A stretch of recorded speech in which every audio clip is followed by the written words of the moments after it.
Ya vamos a comenzar. Primero que todo, desearles unos buenos días a todos. Bienvenidos al segundo día de la jornada de urgencias organizadas por la Academia Científica de Estudiantes de Medicina de la Universidad de Talca, ACEMU Talca. Estamos muy felices y agradecidos por contar con su asistencia a una de las variadas actividades que estamos realizando este semestre en contexto del 10º aniversario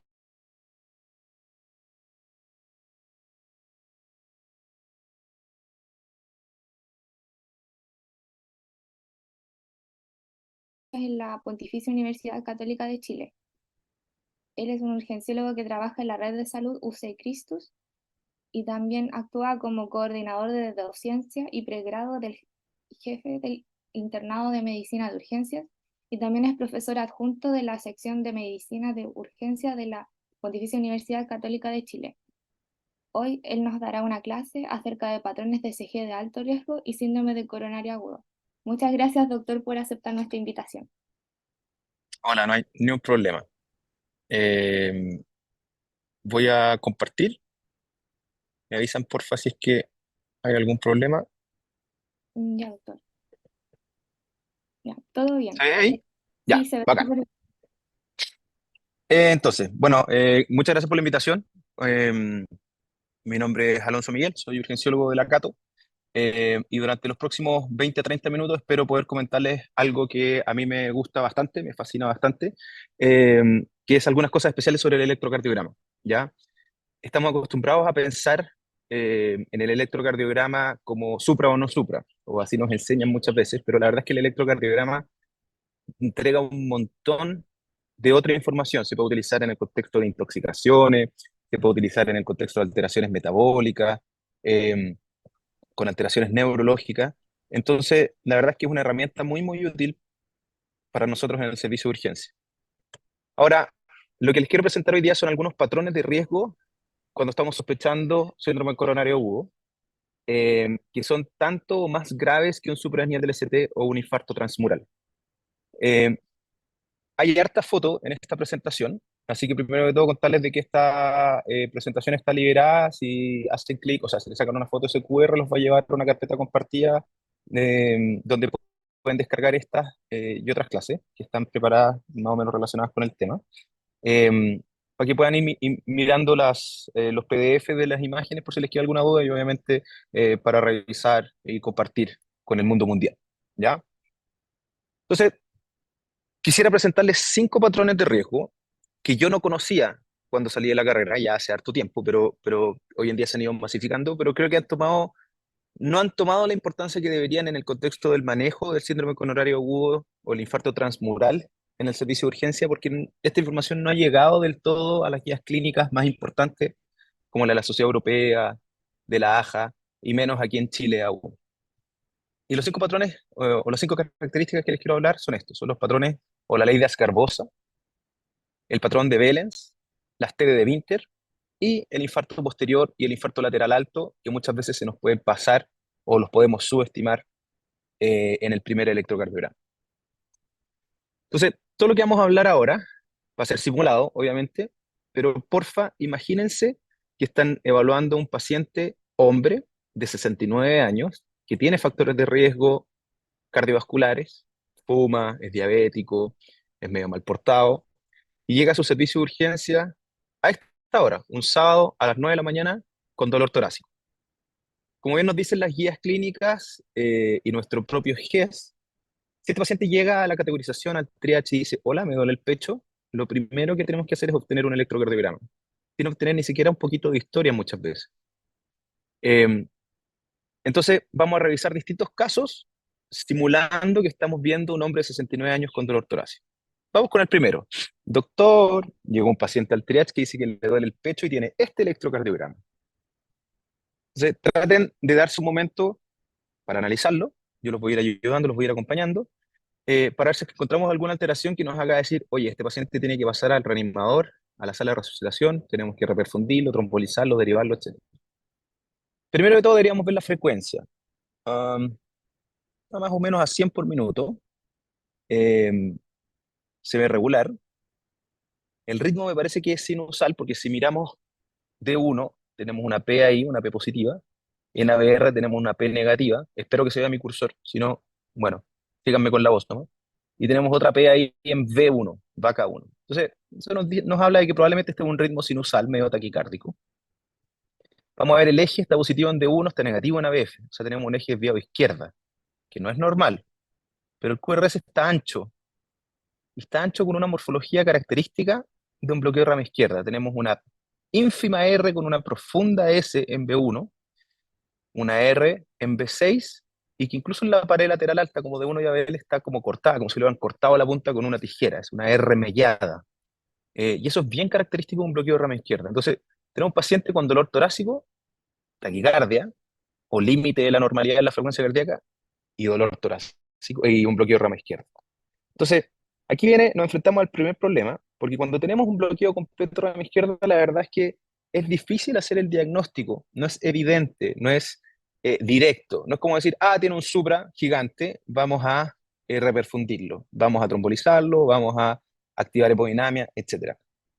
Y las guías clínicas así lo dicen, el diagnóstico del infarto en el contexto de un bloqueo completo de rama izquierda es complejo, yo no debería utilizar algunos ayudantes o coadyuvantes para ayudarnos en el diagnóstico. Antiguamente, años 2000 a 2010, se decía que cualquier paciente que llevaba con dolor torácico y un bloqueo de rama izquierda debería ser reperfundido. Después pasamos por no todos los pacientes, algunos pacientes, y hoy en día, hasta la guía del año pasado de la Sociedad Europea de Cardiología dice, en el contexto clínico apropiado, un paciente con dolor torácico donde se sospecha un infarto debe ser reperfundido. O sea, no es cualquier dolor al pecho, sino que tenemos que sumarle algo más.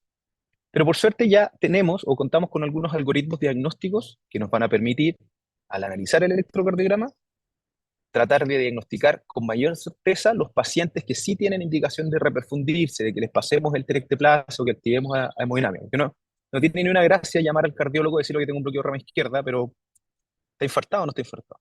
Eso es lo que quiero que conversemos un poquito ahora en este primer caso. Espero, ojalá que todos hayan conocido sobre los criterios de Sgarbosa. Si no es así, no importa, los vamos a repasar un poquito. Garbosa, la doctora Elena Garbosa, una cardióloga argentina, quien a mediados de los años 90 dijo, pucha, en verdad, diagnosticar el infarto en el bloqueo de rama izquierda sabemos que es difícil, ¿cómo lo podemos mejorar? Y ella agarró una cohorte la cohorte más grande de los estudios que estaban tratando de demostrar que la terapia invasiva con angioplastía era mejor que la trombolisis. Entonces, los pacientes se dividían, sospecha de infarto, este va a trombolisis, este va a angioplastía. Agarró todos los que fueron a angioplastía que tenían un bloqueo de rama derecha y después filtró, perdón, un bloqueo de rama izquierda y filtró a quienes se les encontró una arteria culpable. Tenían una arteria obstruida y dijeron, ya, este paciente sí efectivamente tenía un infarto y un bloqueo de rama izquierda. Y se puso a analizar que hay algunas alteraciones del electrocardiograma que se repetían con cierta frecuencia, que son las tres que ustedes ven aquí. La primera es que en el contexto de un QRS que es positivo, con una R mellada, o sea, háganse la idea de pared lateral y lateral alta, la presencia de un supradesnivel del ST mayor o igual a 1 milímetro le otorgó 5 puntos de probabilidad. En el contexto de un complejo QRS negativo, como pudiera ser en B1, B2 y B3, que es normal para un electrocardiograma con bloqueo de rama izquierda, un infradesnivel del ST mayor o igual a 1 milímetro te hacía aumentar la probabilidad de que fuera un infarto y eso le otorgó un puntaje de 3 puntos. Y por último, habló de un criterio que le llamó supradiscordancia, que es cuando tenemos un complejo QRS negativo con un supradesnivel del ST, que es normal en el contexto de un bloqueo completo de rama izquierda, pero que es demasiado alto, es desproporcionadamente alto, mayor a 5 milímetros. Esto lo metió en una juguera estadística eh, y dijo, bueno, si es que yo tengo un paciente con 3 o más puntos, la verdad es que ese paciente sí tiene un infarto con altísima especificidad, sobre 95% de especificidad que este paciente sí tiene un infarto. Pero se nos queda fuera el tercer criterio, el criterio de la supradiscordancia. Entonces, el primer mensaje que les quiero dar sobre el bloqueo completo de rama izquierda es que en los pacientes con bloqueo completo de rama izquierda, cualquier concordancia del ST con respecto al QRS, si bien en el ejemplo A el QRS es positivo con un supra, malo. En el B, un QRS negativo con un infra, malo. Eso es infarto transmural. Eso al tiro los tiene que hacer gatillar la trombolisis o activar al cardiólogo para que venga a destapar la arteria con una angiografía. En el contexto del el criterio número C, letra C por sí solo, no alcanzó suficiente sensibilidad ni especificidad, por lo tanto queda fuera en el primer estudio de Sgarbosa. Pasan aproximadamente 15 años eh, y el doctor Smith, que es un emergenciólogo gringo de Minnesota, si no me equivoco, dijo, oye, es súper tonto igual que nosotros hablemos de supradiscordancia absoluta, el criterio C, de 5 milímetros de supradesnivel, cuando todos somos distintos. Algunos tienen hipertrofia, otros tienen EPO, otros son más gordos, más flacos, por lo que la amplitud del QRS va a ser distinta. ¿Por qué no hablamos entonces de una supradiscordancia relativa? Que él mantuvo el criterio A, concordancia mayor a 1 milímetro, el criterio B, concordancia mayor a 1 milímetro en infranivel, y el criterio C dijo, hablemos de una relación mayor al 25%. Espero que se entienda en la imagen, pero si yo tengo un complejo QRS negativo, como en la imagen C, con supra-nivel del ST, si es que mi supra-nivel del ST es mayor al 25% de mi S, de lo que está marcado en la imagen, me hace rule-in y se confirma el infarto. Entonces, aumentamos la sensibilidad y aumentamos la especificidad con respecto a los criterios de Sgarbosa originales. Ya estamos hablando de PERI 90 ahora, pero igual hay un porcentaje de pacientes que se nos queda fuera. Y hace no más de 2 años se publicaron los criterios de Barcelona, que vuelven a mantener la regla A y la regla B de la doctora Sgarbosa de los años 90, concordancia positiva y concordancia negativa, como en la imagen A y B, pero en el C dice, ok, sí, la verdad es que una supradiscordancia relativa, 25% está bien, la podemos utilizar, pero en el contexto yo tenga un QRS, perdón, o una S o una R de 6 milímetros o menos, solo necesito 1 milímetro, que es menos del 25% al final, para hacer el diagnóstico de un infarto con supra o un infarto transmural o un infarto oclusivo. Entonces, hoy en día lo que tenemos es, en el contexto de un paciente con bloqueo de rama izquierda y dolor torácico, donde estoy sospechando un síndrome coronario agudo, si es que existe concordancia positiva, un complejo QRS positivo con un supranivel del ST, o concordancia negativa, un complejo QRS negativo con infranivel del ST, o una supradiscordancia mayor al 25%, o en el contexto de un QRS menor a 6 milímetros, un supra o un infra mayor o igual a 1 milímetro, eso me hace rulín y me confirma el infarto y debería tomar las medidas apropiadas para reperfundir a ese paciente. Entonces aquí tenemos un ejemplo. Vemos un paciente con dolor torácico, imaginemos un paciente con dolor torácico, y que tiene una imagen tipo bloqueo de rama izquierda. Entonces, lo primero que deberíamos hacer es buscar signos de concordancia. ¿Hay algún complejo QRS positivo que tenga suprasnivel del ST? Y la verdad es que sí. Miramos aquí B5 y el complejo es positivo con un supra. ¿Hay algún complejo QRS negativo con infranivel del ST? Sí. Si vemos acá, tenemos un complejo QRS negativo en la pared inferior con infranivel del ST. Y si fuéramos a ver eh, último, el último criterio, si fuéramos a medir porcentualmente el V2, también nos va a dar que ese supranivel del ST es mayor al 25% de la S. Entonces, un electro que está infartado por todas partes. Una cosa importante es que en el contexto del bloqueo de rama izquierda yo solo necesito cumplir una regla en una derivada, cualquier regla en cualquier derivada para hacer ruling para infarto. Entonces, aquí tengo las tres, hermosos, súper fácil, pero tengan en consideración que pudiera haber solo una. Pudiera haber solamente concordancia positiva, o solamente concordancia negativa, o solamente supradiscordancia como acá, y eso ya me hace ruling o me confirma mi diagnóstico. Aquí tenemos otro electrocardiograma, bloqueo rama izquierda, y miren, supranivel del ST en el contexto de un complejo QRS positivo, supranivel del ST en el contexto de un complejo QRS positivo, e infranivel del ST en el contexto de un complejo negativo, T3 en ABF en B3, ¿ya? Por lo tanto, también este caballero está horriblemente infartado, y más que decir que tiene un bloqueo de rama izquierda, vamos a esperar, vamos a tomar la troponina, vamos a hacer otra cosa, este paciente hay que reperfundirlo.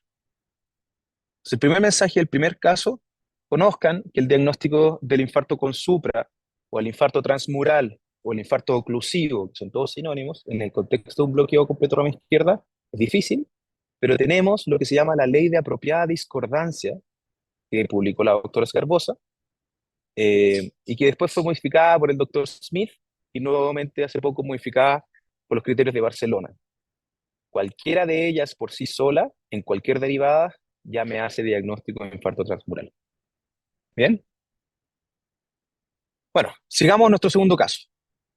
Digamos que este paciente llega al triage, 69 años, dolor torácico, y dice, ¿sabes qué? Venía con mucho dolor, pero esperando en la sala de espera se me pasó. Igual quedé preocupado, así que me quedé. Y le tomaron un electrocardiograma hasta aquí. Hmm. Veamos. Bueno, tiene P positiva en B1, está negativa en ABR, está bifásica en B1. Yo diría que esto es un ritmo sinusal. Estamos 350, 175, entre 60 y 70 latidos por minuto, ¿ya? El eje me parece que es normal, está positivo en D1, está positivo en ABF. La conducción AB es normal, el PR me parece que está normal, menos de 5 cuadraditos, menor a 200 milisegundos. El QRS me parece que mide un cuadradito y medio, por lo cual es angosto. Y si vamos a ver signos de isquemia, yo creo que, espero que les llame la atención, aquí en la pared anteroseptal hay unas T que se ven raras, no son normales. La verdad es que, claro, yo podría decir son isquémicas, pero no es algo que me llame la atención así groseramente, como para decir, bueno, lo voy a trombolizar, lo voy a hospitalizar de una, tal vez vamos a esperar las troponinas, los biomarcadores, tomarle una radiografía, qué sé yo. Pero lo que ustedes están viendo aquí, se los presento, es un síndrome de Wellens, ¿ya? El síndrome de Wellens es un patrón electrocardiográfico que ocurre cuando se obstruye la descendente anterior a nivel proximal y espontáneamente se reperfunde, ya sea porque el coágulo, el émbolo, la embolía pasó, o porque fue un espasmo, o porque se disecó, independientemente de la causa. El paciente se tapó, generó dolor, si lo hubiéramos tomado un electro en ese momento, probablemente hubieras visto unas T hiperagudas o un poquito de supra nivel del STT, y después se reperfundió de manera espontánea. Y vemos estos cambios en el tiempo. Si es que tomamos un electrocardiograma relativamente precoz, vemos una inversión de la onda T que hace que sea bifásica. Esto se pronuncia más en el tiempo hasta que se ocurre una inversión total, profunda y simétrica de la onda T. Ambos, cualquiera de estas alteraciones al final significa lo mismo en el contexto de mantener una onda R pronunciada. Si es que se amputa la R, desaparece la R en cualquiera de estas derivadas, B1, B2, B3, B2 y B3 principalmente, probablemente ese paciente ya se infartó o ya se murió ese pedazo. Esto es en el contexto del paciente que todavía, que no tiene dolor, tuvo dolor y todavía tiene R. Si yo le tomo troponina a este paciente, pudieran estar alteradas como no, pudieran estar mínimamente elevadas y eso no lo hace menos o más grave. Si son las 9 de la mañana de un sábado y llega este paciente, yo voy a llamar al cardiólogo para hospitalizarlo y eventualmente hacerle una angiografía hoy día, aunque sea sábado, pero son las 9 de la mañana. Si fuera sábado a las 9 de la noche, probablemente yo lo hospitalizo, lo doble antiagrego, lo anticoagulo y lo preparo para estudiarse el día lunes. No voy a despertar al cardiólogo por este patrón, pero este es un paciente que no se puede ir para la casa. Tampoco tiene indicación de trombolisis, pero es un paciente que si se va a quedar conmigo en el servicio de urgencia o se va a quedar conmigo en la unidad de intermedio, tengo que estar monitorizándolo muy cerca, porque en cualquier momento, si se vuelve a obstruir esa arteria, voy a tener que trombolizarlo o voy a tener que despertar al cardiólogo. Aquí tienen un ejemplo. Vemos entonces esta inversión, esta T bifásica, que se va invirtiendo en B1, 2, B3, acá ya en B4 tenemos una T invertida. Estoy de acuerdo que este no es un electro normal. Yo creo que si ustedes vieran este electro en el contexto de un paciente que tuvo dolor torácico, dirían, no es normal. Pero lo que quiero que sepan es que este es un patrón de altísimo riesgo de que esa descendente anterior se vuelva a tapar y pueden ocurrir desastres. Por ejemplo, aquí tenemos otra inversión de la onda T simétrica. Esto es un electrocardiograma un poquito más tardío. Y si ven, todavía mantiene una buena R, tiene una buena progresión de la onda R en las precordiales. Por lo tanto, esto es isquemia, no es infarto. Ese músculo está vivo todavía, pero está tontorronado. En cualquier momento se podría volver a tapar y generar un infarto transmural. Entonces, el síndrome de Wellens, existe el signo de Wellens, que es la alteración del electrocardiograma, y el síndrome de Wellens, que es la historia de dolor cardíaco típico que resolvió y que tiene estas alteraciones al electrocardiograma. habla de una estenosis crítica de la DA o una oclusión de la DA que fue reperfundida de forma espontánea.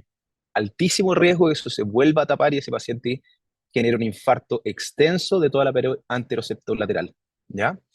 No se puede ir para la casa, se debe hospitalizar en una unidad monitorizada, se debe doble antiagregar y anticoagular sí o sí, y si es horario hábil o semi-hábil, como las 9 de la mañana de un sábado, avisarle igual al equipo de cardiología por si quisieran estudiarlo hoy, en vez de estudiarlo en horario inhábil cuando efectivamente se tape la arteria. Vamos con el caso número 3. Otro electrocardiograma. El paciente, 69 años, llega a la categorización, me duele el pecho y tiene las dos manos encima, así. Ah, se ve mal. Se ve como que le duele mucho. Bueno, vamos de nuevo, en orden. Parece tener un ritmo sinusal. Tiene una P clarita en T1, negativa en D2, o sea, perdón, en ABR, y bifásica en B1. Esto no puede ser más sinusal. Una P horriblemente sinusal. Una frecuencia 300, 150, 100, 70, como 60, 70 latidos por minuto, está normocárdico. Un eje que está normal, de 1 positivo a BF positivo, una conducción AB que se ve conservada, un QRS angosto, y claramente nos llama la atención que hay infra aquí, infra aquí, infra aquí, en toda la pared inferior, y estas T hiperagudas en la pared anteroseptal. Pero también hay infra a nivel en el B2 y el B3. Entonces, ¿esto cumple criterios de reperfusión de infarto con supra según la AJA? No, es un electrofeo, estoy de acuerdo. El paciente le duele, pero si seguimos los criterios habituales diagnósticos de infarto transmural o infarto con supra, este no es un paciente que debiéramos reperfundir de urgencia. Pero esas son las que conocemos como T de De Winter. El doctor De Winter las describió en el contexto de una oclusión precoz de la descendente anterior. Es medio poco ético verlo así hoy en día, pero esto cuando se estaban haciendo los primeros estudios angiográficos, se hacía angiografía con monitorización electrocardiográfica persistente. Y cuando abrían un balón, inflaban un balón en la descendente anterior, la ocluían agudamente, ocurrían estas alteraciones. Y después desinflaban el balón y volvía a la normalidad. Y lo inflaban el balón y volvían a ver estas T hiperagudas con infranivel ascendente, principalmente en la pared anteroseptal, B1 o B3. Entonces, una R normal, pronunciada como corresponde, con un infranivel que va ascendiendo con una T hiperaguda, habitualmente de mayor amplitud que el QRS. Esto no cumple criterios de supra, no cumple criterios de infarto transmural.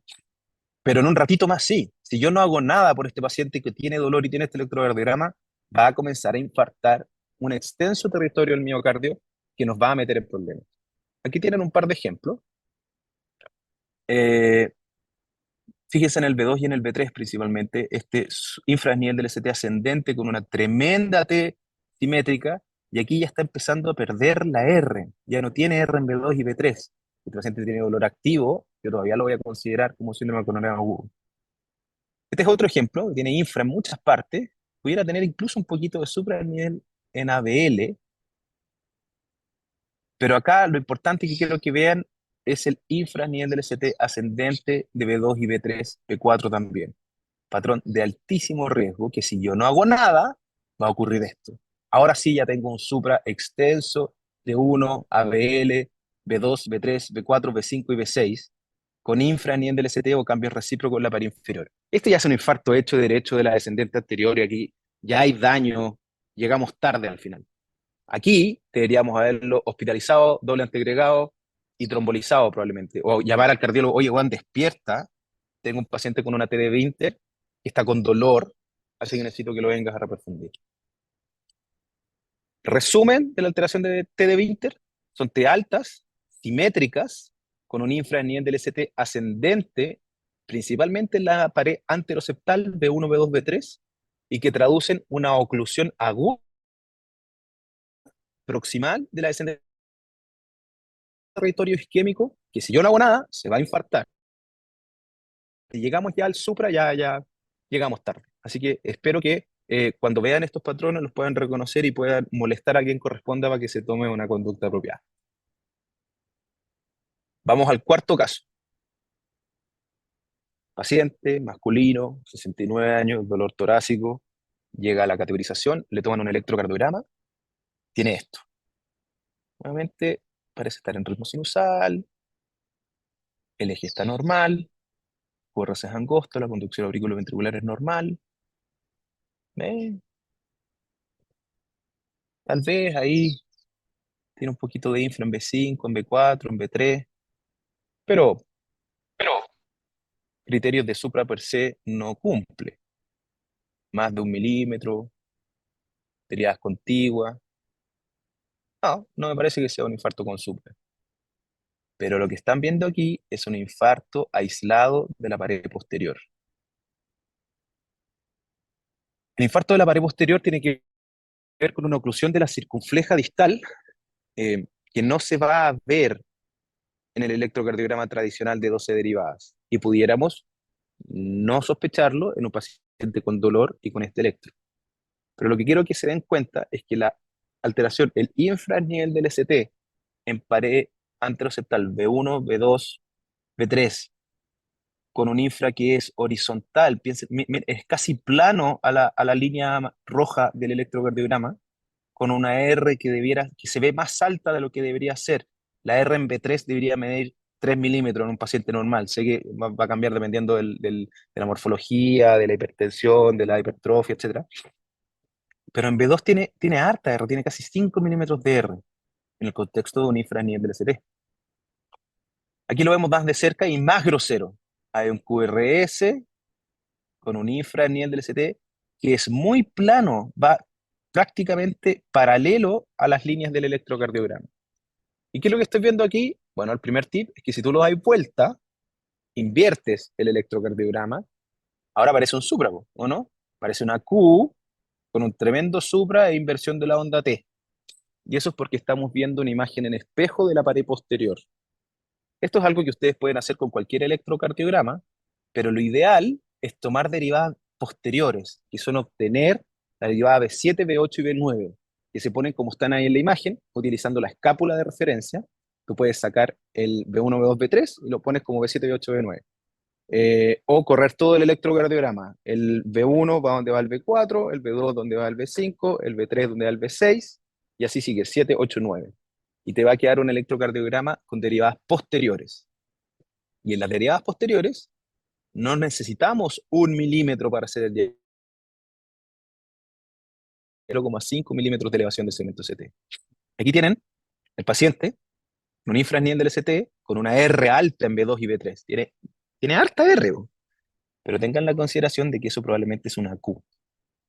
Si tomáramos derivadas posteriores, si lo diéramos vuelta, ya nos llamaría la atención, y si tomáramos derivadas posteriores, este paciente hace rule-in para infarto y deberíamos reperfundirlo de forma urgente en el servicio de urgencia o llamar al cardiólogo, despertarlo para que se venga en su Ferrari a abrirle la arteria al paciente.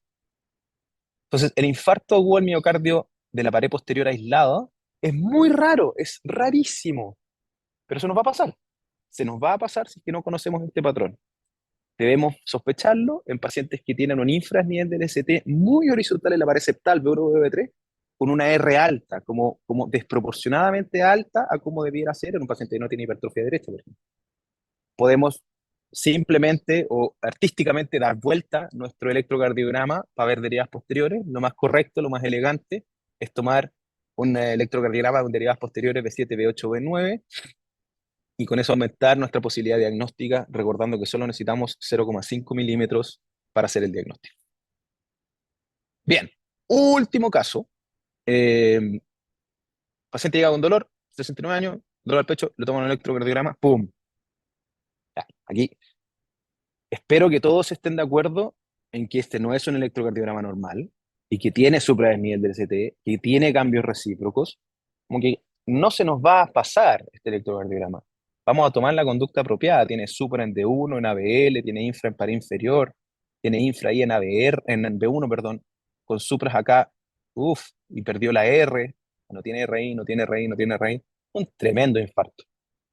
Este es un infarto llamado infarto de pared lateral alta y tiene o se explica por la presencia de estas alteraciones que les llaman la bandera de Sudáfrica. Un supra en nivel del ST en D1, en ABL, en B2 y un infra en nivel del ST en D3. bandera de Sudáfrica.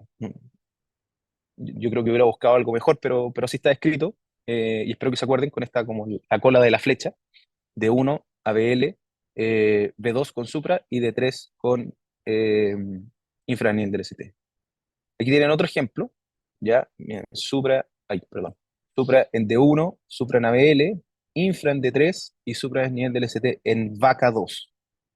Esto es una oclusión de la primera diagonal de la descendente anterior. También es un infarto extenso, especialmente en pacientes que tienen unas diagonales gruesas. Por lo tanto, la probabilidad de que hagan falla cardíaca o que hagan un ataque de arritmia ventricular o se terminen muriendo en el servicio de urgencia es bastante alta. Por lo tanto, debemos ser súper agresivos en su tratamiento, ¿ya? El infarto paralateral alta es un supranivel del ST que en el papel no es contiguo de 1 a BLB2, como que no hace sentido, pero tiene este signo, la bandera de Sudáfrica, y te habla de una oclusión de la primera diagonal de la descendente anterior. Ser súper agresivos con ese patrón, doble antiagregación, anticoagulación, trombolisis, monitorización y mandarlo a la UCI o a la unidad coronaria más cercana si es que tienen. ¿Ya? Con eso termino. Nuevamente en el código pueden descargar esta clase. Si tienen alguna pregunta, yo feliz de tratar de responderla ahora. Si no, me pueden escribir por correo o por Twitter para aclarar algo de estos 5 hallazgos de riesgo o patrones de riesgo que les acabo de presentar. Garbosa, en el contexto de un bloqueo completo rama izquierda. Las alteraciones de Vélez en el paciente que tuvo dolor y ya no tiene. La T de Winter, una oclusión aguda del ascendente anterior que todavía no hace supra, pero si yo no hago nada va a ser un supra gigante. El infarto posterior, que es muy infrecuente, pero podemos no sospecharlo si es que no sabemos esto. Y lateral alto, un patrón de electrocardiográfico que nos predice que ese paciente se va a portar mal, va a ser un infarto extenso. Eso. Muchísimas gracias, y quedo atento. No sé si hay tiempo para preguntas ahora o me escriben después, como ustedes quieran.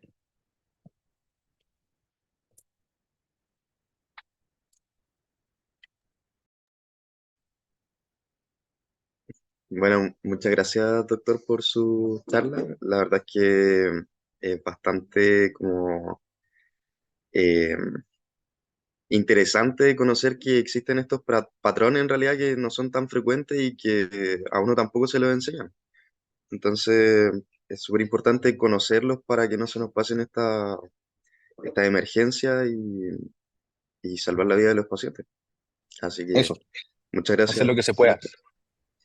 No hay No problema. sé si, no sé si existe alguna duda, la pueden hacer por chat, pueden hablar también.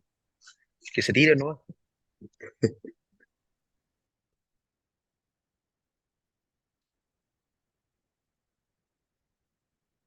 Quedó extremadamente claro.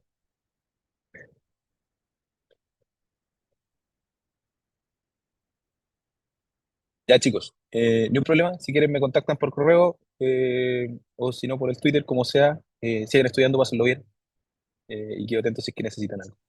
Súper. Muchas gracias, doctor. Muchas Que esté gracias, bien. doctor.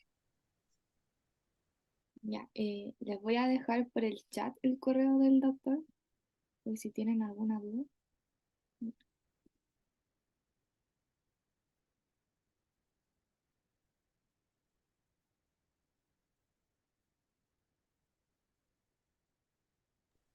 ¿Ahora dejamos el Zoom abierto para la otra charla o lo volvemos a abrir a las 11? ¿Lo puedo dejar abierto?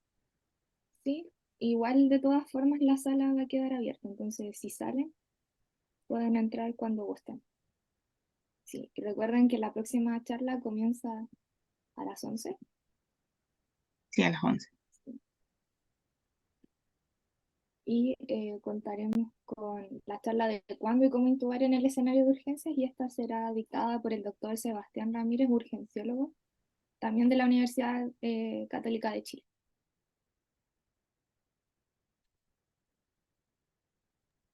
Nos vemos a las 11. Gracias a todos los que se metieron y no se vayan, por favor.